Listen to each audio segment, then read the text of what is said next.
जब मैं इस वक्त आपको रोकना चाह रहा हूं और इस वक्त सुनवाते हैं नरेंद्र सिंह तोमर क्या कुछ कह रहे हैं पंचायती राज को लेकर। देश भर में पंचायतें अनेक प्रकार के नवाचार कर रही हैं, सेवा के काम कर रही हैं, विकास के नए आयामों को छू रही हैं। यह प्रोत्साहन और बढ़े इसलिए केंद्र सरकार प्रतिवर्ष पंडित दीनदयाल उपाध्याय पंचायत सशक्तिकरण पुरस्कार, नानाजी देशमुख राष्ट्रीय गौरव ग्राम सभा पुरस्कार, बाल हितैषी पुरस्कार, जीपीडीपी पुरस्कार और ई पंचायत पुरस्कार देने का काम करती है। आज भी विभाग की वेबसाइट पर अनेक पुरस्कार घोषित किए जा रहे हैं और आप सब लोगों को वो प्राप्त होंगे। मैं इस अवसर पर पुरस्कार प्राप्त करने वाले सभी विजेताओं को अपनी ओर से बहुत बहुत बधाई देता हूं। आप सब जानते हैं कि जब से माननीय प्रधानमंत्री जी ने देश का कामकाज संभाला है तब से लगातार गांव, गरीब और किसान उनकी प्राथमिकता पर रहे हैं। गांव बढ़ेगा और देश बढ़ेगा, यह उनकी हमेशा प्रतिबद्धता रही है और इसी का परिणाम है कि 13वें वित्त के समय 5 साल के लिए 2,60,000 पंचायतों को जो राशि विकास के लिए दी जाती थी वह राशि मात्र 65,000 करोड़ रुपया हुआ करती थी। लेकिन जब माननीय मोदी जी प्रधानमंत्री बने और 14वें फाइनेंस कमीशन की रिपोर्ट आई और उन्होंने कहा 2,02,92 करोड़ रुपया पंचायतों को विकास के लिए देना चाहिए था, मोदी जी ने उसको सहर्ष स्वीकार किया और आपने देखा गत 5 वर्षों में तिगनी राशि ग्राम पंचायतों को विकास के लिए प्राप्त हुई। इतना ही नहीं, राज्य सरकार के वित्त आयोग का पैसा भी पंचायतों के पास आता है, लेकिन मनरेगा हो, प्रधानमंत्री आवास हो और अन्य विकास के कार्यक्रम हो, वो भी सब पारदर्शिता के साथ पंचायतें पूरा करें। इस मामले में प्रधानमंत्री जी ने हमेशा हम सबको प्रोत्साहन देने का काम किया है। गांव सबल हों, गांव आगे बढ़ें, गांव सुविधा युक्त बने, फिर चाहे शौचालय का विषय हो, चाहे बिजली का विषय हो, चाहे ग्रामीण सड़क का विषय हो, चाहे हर गरीब आदमी को आवास देने का विषय हो, हर मामले में गांव को सशक्त बनाने के लिए माननीय प्रधानमंत्री जी की ओर से कार्य किया गया है। और आज भी प्रधानमंत्री जी की अपेक्षा है कि ग्राम पंचायतें ठीक प्रकार से पारदर्शिता के साथ काम करें। कोरोना वायरस संकट के दौर में मुझे कहते हुए प्रसन्नता है कि हमारे पंचायत क्षेत्र में काम करने वाले भाइयों और बहनों ने हेल्थ विभाग के कर्मचारियों के साथ, प्रशासन के साथ सहयोग करके बहुत अच्छी भूमिका का निर्वाह किया है। और आज भी लॉकडाउन की स्थिति बनी हुई है, देश में तमाम सारी सेवाएं बंद हैं, लेकिन ऐसी स्थिति में ग्रामीण क्षेत्र की आर्थिक गतिविधियां चलें, इस मामले में प्रधानमंत्री जी ने कृषि कार्य के लिए भी पूरी अनुमति दी हुई है और ग्रामीण क्षेत्र में रोजगार की उत्पन्नता हो, जल संरक्षण का काम हो, इसके लिए मनरेगा को, ग्रामीण सड़क को और प्रधानमंत्री आवास बनाने के लिए भी अनुमति प्रदान की गई है, जिससे गांव की आर्थिक गतिविधियां संचालित होती रहें और गांव में रहने वाले किसी भी गरीब और किसान को कोई परेशानी न हो। आज माननीय प्रधानमंत्री जी पंचायती राज दिवस के अवसर पर 2 कार्यक्रमों का शुभारंभ करने वाले हैं। पारदर्शिता के साथ हम काम कर सकें, इस दृष्टि से ई स्वराज पोर्टल का शुभारंभ भी माननीय प्रधानमंत्री जी करेंगे। और आप सबके ध्यान में है कि गांव में खेती की भूमि का तो रिकॉर्ड होता है, लेकिन आबादी की जमीन पर जब हम लोग निवास करते हैं उसका रिकॉर्ड कोई हमारे पास नहीं होता है। और वो संपत्ति भी होती है लेकिन लिखा पढ़ी नहीं होती, तो संपत्ति का हम कोई भी उपयोग रहने के अलावा और किसी हित में नहीं कर पाते हैं। तो आज स्वामित्व नामक एक प्रोजेक्ट का शुभारंभ भी माननीय प्रधानमंत्री जी करेंगे।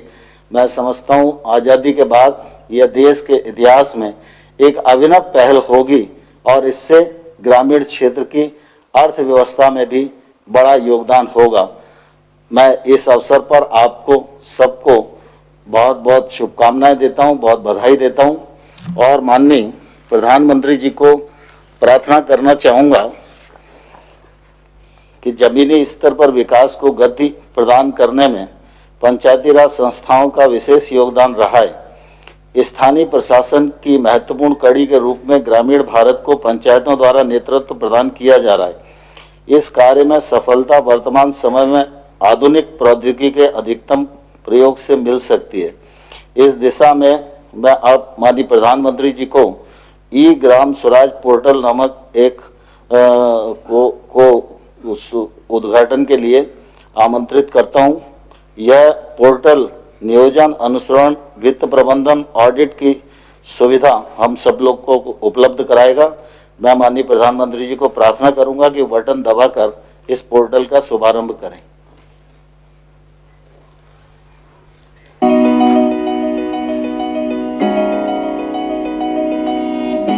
डिजिटल भारत के निर्माण हेतु सरकार ने कई कदम उठाए हैं, जैसे डिजिटल भुगतान का विस्तार, पोस्टल पेमेंट बैंक, सामान्य सेवा केंद्रों का विस्तार। इसी श्रृंखला में ग्रामीण भारत में पंचायती राज मंत्रालय की यह कड़ी पंचायतों के परिवर्तन हेतु है।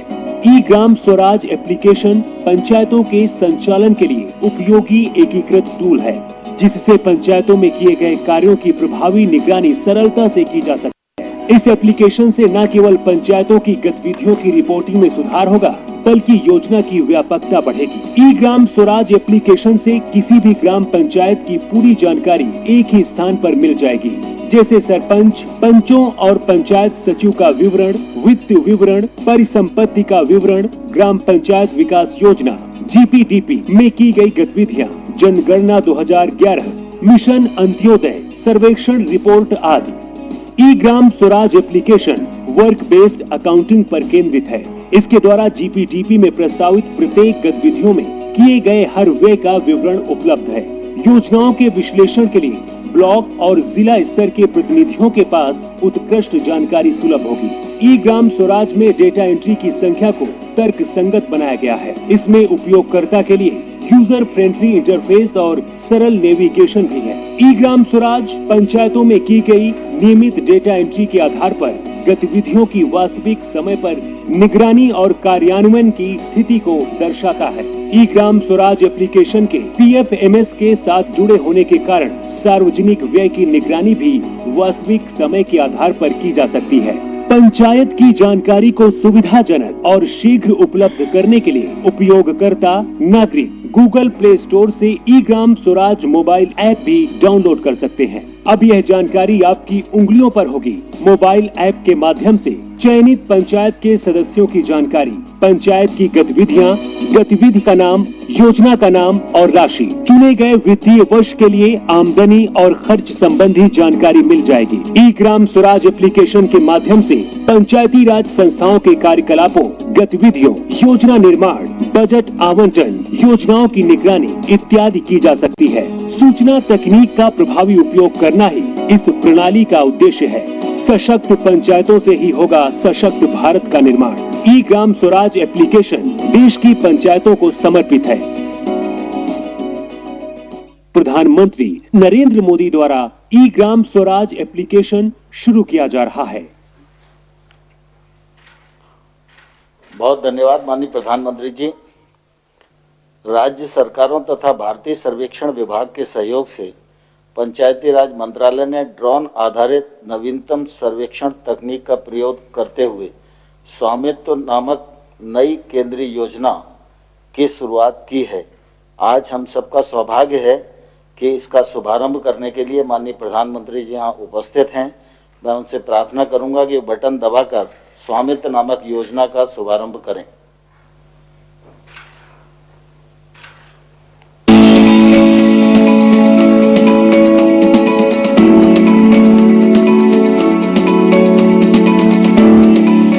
भारत की आत्मा गांव में बसती है, जहां 60% आबादी निवास करती है, लेकिन अधिकांश ग्रामीणों के पास अपनी आवासीय संपत्ति के कागजात नहीं है। अंग्रेजों के समय से देश के ग्रामीण क्षेत्रों की भूमि का बंदोबस्त होता रहा है, लेकिन अधिकांश राज्यों में गांव की आबादी क्षेत्रों का सर्वे और मापन संपत्ति के सत्यापन के दृष्टिकोण से नहीं हुआ है। फलस्वरूप अधिकांश ग्रामीण घरों के संपत्ति के कागजात मौजूद नहीं है। मालिकाना हक की गांव की इस जरूरत को पूरा करेगी भारत सरकार की स्वामित्व योजना। इस योजना में ग्रामीण क्षेत्रों की आवासीय भूमि की पैमाइश ड्रोन तकनीक के द्वारा की जाएगी, जो सर्वेक्षण और मापन की नवीनतम तकनीक है। इस देशव्यापी पैमाइश में भारत का पंचायती राज मंत्रालय, राज्यों के पंचायती राज तथा राजस्व विभाग और भारतीय सर्वेक्षण विभाग शामिल होंगे।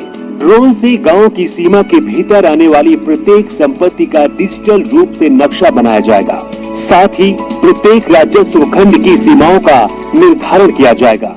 सटीक मापन के आधार पर गांव की प्रत्येक घर का संपत्ति कार्ड राज्य सरकारों के द्वारा बनाया जाएगा। इस तरह से यह क्रांतिकारी कदम संपत्ति के मालिक को सुगमता से मालिकाना हक प्राप्त करवाएगा। इस मालिकाना हक से गांवों के निवासी अपनी संपत्ति का वित्तीय उपयोग जैसे कि ऋण लेने में सक्षम होंगे और गांवों के आवासीय क्षेत्र का रिकॉर्ड पंचायतों को प्रदान कर सकेंगे। इससे संपत्तियों का कर के दायरे में आना और पंचायतों द्वारा आसानी से कर संग्रह संभव हो पाएगा।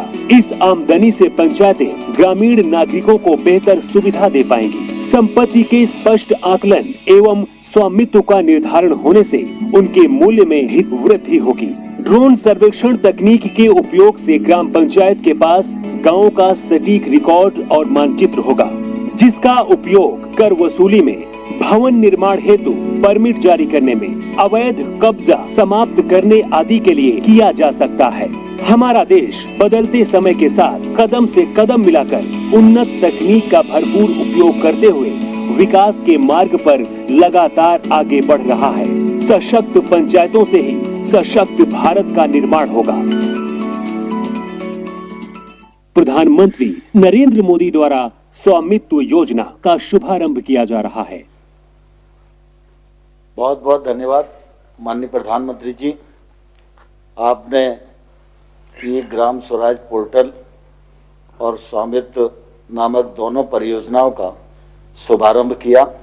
मैं मंत्रालय की ओर से और पंचायती राज संस्थाओं की ओर से आपका हृदय से धन्यवाद करता हूं।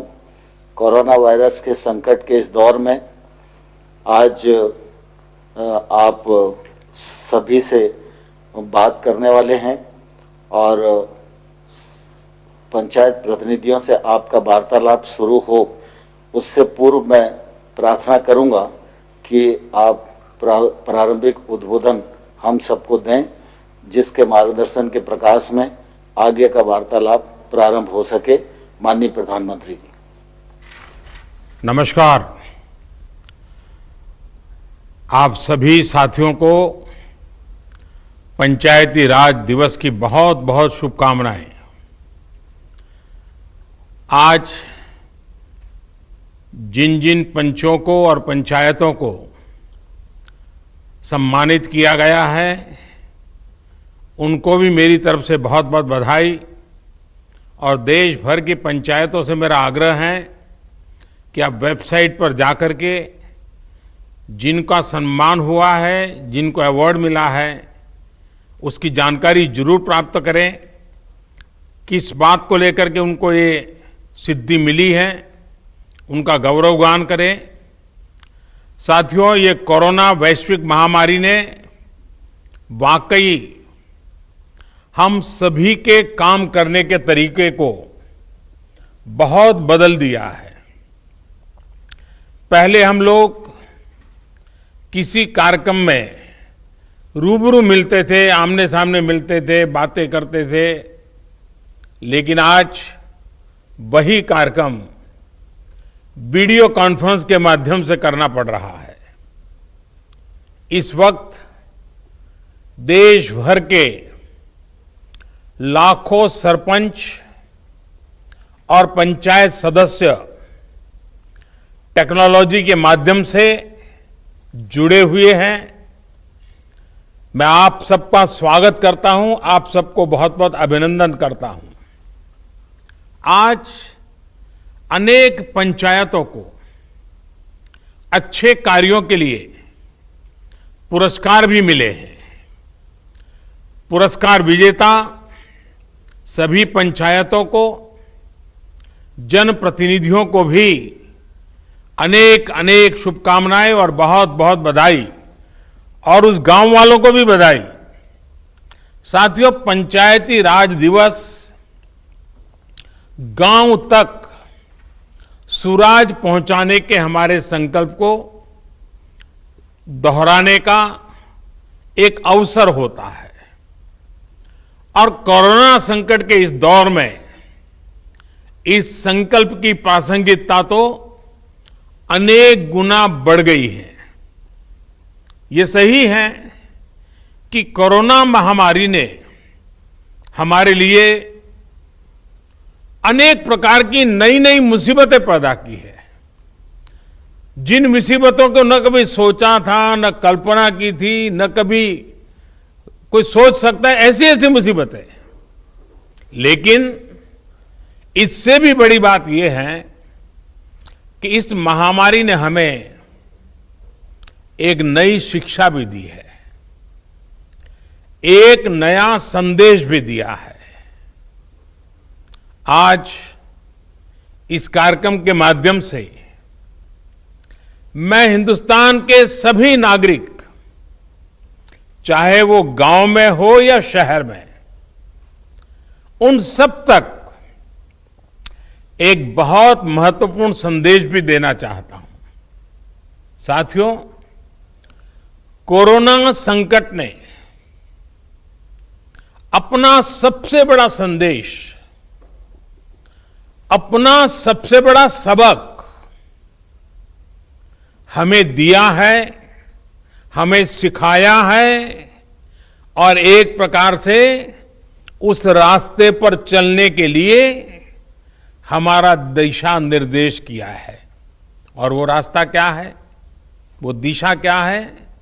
इस कोरोना संकट से हमने अनुभव में पाया है कि अब हमें आत्मनिर्भर बनना ही पड़ेगा।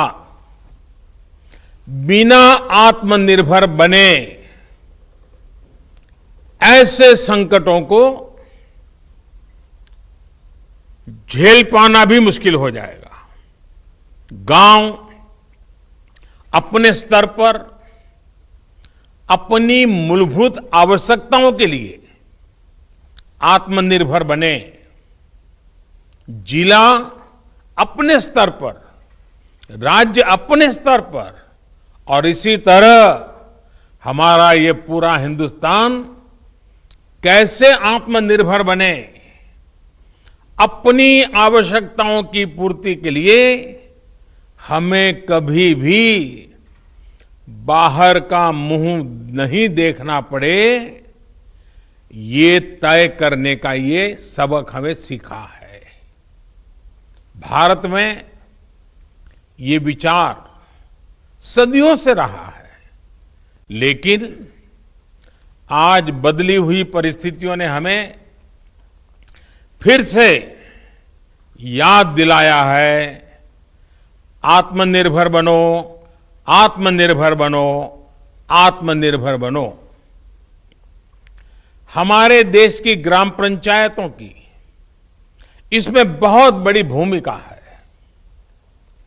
मजबूत पंचायतें आत्मनिर्भर गांव का भी आधार है, और इसलिए पंचायत की व्यवस्था जितनी मजबूत होगी, उतना ही लोकतंत्र भी मजबूत होगा, और उतना ही विकास का लाभ आखिरी छोर पर बैठा हुआ उस सामान्य व्यक्ति तक पहुंचेगा। साथियों, इसी सोच के साथ सरकार ने पंचायती राज से जुड़ी व्यवस्थाओं को, इंफ्रास्ट्रक्चर को आधुनिक बनाने के लिए निरंतर काम किया है। वरना 5-6 साल पहले एक दौर वो भी था जब देश की 100 से भी कम पंचायतें ब्रॉडबैंड कनेक्टिविटी से जुड़ी थी। आज 1.25 लाख से ज्यादा पंचायतों तक ब्रॉडबैंड पहुंच चुका है। इतना ही नहीं, गांवों में कॉमन सर्विस सेंटरों की संख्या भी 3 लाख को पार कर रही है। सरकार ने भारत में ही मोबाइल बनाने का जो अभियान चलाया हुआ है, उसी का नतीजा है कि आज गांव-गांव तक कम कीमत वाले स्मार्टफोन पहुंच चुके हैं। ये जो आज इतने बड़े पैमाने पर वीडियो कॉन्फ्रेंस हो रही है, लाखों लोग जुड़े हैं, इसमें इन सारी बातों का बहुत बड़ा योगदान है। साथियों, गांव के इंफ्रास्ट्रक्चर को मजबूत करने के लिए, शहरों और गांवों में दूरी को कम करने के लिए आज सरकार द्वारा 2 बड़े प्रोजेक्ट शुरू किए गए हैं। अभी जो वीडियो फिल्म चल रही है, उसमें आपने देखा है, एक है ई ग्राम स्वराज और दूसरा ऐप है, और दूसरी ऐप की विशेषता है हर ग्रामवासी के लिए उसमें स्वामित्व योजना की शुरुआत। ई ग्राम स्वराज यानी simplified work based accounting application for Panchayati Raj. ये एक प्रकार से ग्राम पंचायतों के संपूर्ण डिजिटलीकरण की तरफ एक बड़ा कदम है। ये भविष्य में ग्राम पंचायत के अलग अलग कामों का लेखा जोखा रखने वाला सिंगल प्लेटफॉर्म बनेगा। अब अलग अलग एप्लीकेशंस में अलग अलग काम करने की कोई जरूरत आपको नहीं पड़ेगी। जैसा अभी बताया गया, इस पोर्टल पर, इस ऐप पर पंचायत के विकास कार्य की डिटेल, उससे लेकर के उसके लिए तय किए गए फंड, उस फंड का कहां खर्च हुआ, उसकी भी जानकारियां, ये सारी बातें उसमें उपलब्ध रहेगी। इसके जरिए गांव का कोई भी नागरिक अपनी ग्राम पंचायत में क्या चल रहा है, क्या कामकाज हो रहा है, काम कहां तक पहुंचा है, सारी चीजें अपने मोबाइल पर से जान पाएगा, जानकारी रख पाएगा। इससे ग्राम पंचायतों में पारदर्शिता, ट्रांसपेरेंसी भी बढ़ेगी, रिकॉर्ड रखने का काम भी बहुत सरल हो जाएगा और प्रोजेक्ट की प्लानिंग से लेकर कंप्लीशन की प्रक्रिया भी तेज होगी। आप कल्पना कर सकते हैं, ई ग्राम स्वराज के माध्यम से आप सभी को कितनी बड़ी शक्ति मिलने जा रही है। साथियों, गांवों में प्रॉपर्टी को लेकर के, संपत्ति को लेकर जो स्थिति रहती है, वो आप सभी भली भांति जानते हैं। स्वामित्व योजना इसी को ठीक करने का एक प्रयास है। इस योजना के तहत देश के सभी गांवों में आवासों की ड्रोन के माध्यम से पूरे गांव की एक एक संपत्ति की मैपिंग की जाएगी। इसके बाद गांव के लोगों को उस संपत्ति का, उस प्रॉपर्टी का एक मालिकाना प्रमाण पत्र यानी टाइटल डीड दिया जाएगा। स्वामित्व योजना से गांव के लोगों को एक नहीं, अनेक लाभ होंगे। पहला तो यह कि प्रॉपर्टी को लेकर जो भ्रम की स्थिति रहती है वो दूर हो जाएगी, झगड़े खत्म हो जाएंगे। दूसरा, इससे गांव में विकास योजनाओं की बेहतर प्लानिंग में और ज्यादा मदद मिलेगी। इसका एक और बड़ा लाभ ये होगा कि इससे शहरों की ही तरह गांव में भी आप बैंकों से लोन ले सकते हैं। लोन लेने का रास्ता भी आसान हो जाएगा। जब आपके पास स्वामित्व होगा तो उस संपत्ति के आधार पर आप बैंक से लोन ले सकते हैं, जो जीवन में बहुत काम आ सकती है। साथियों, अब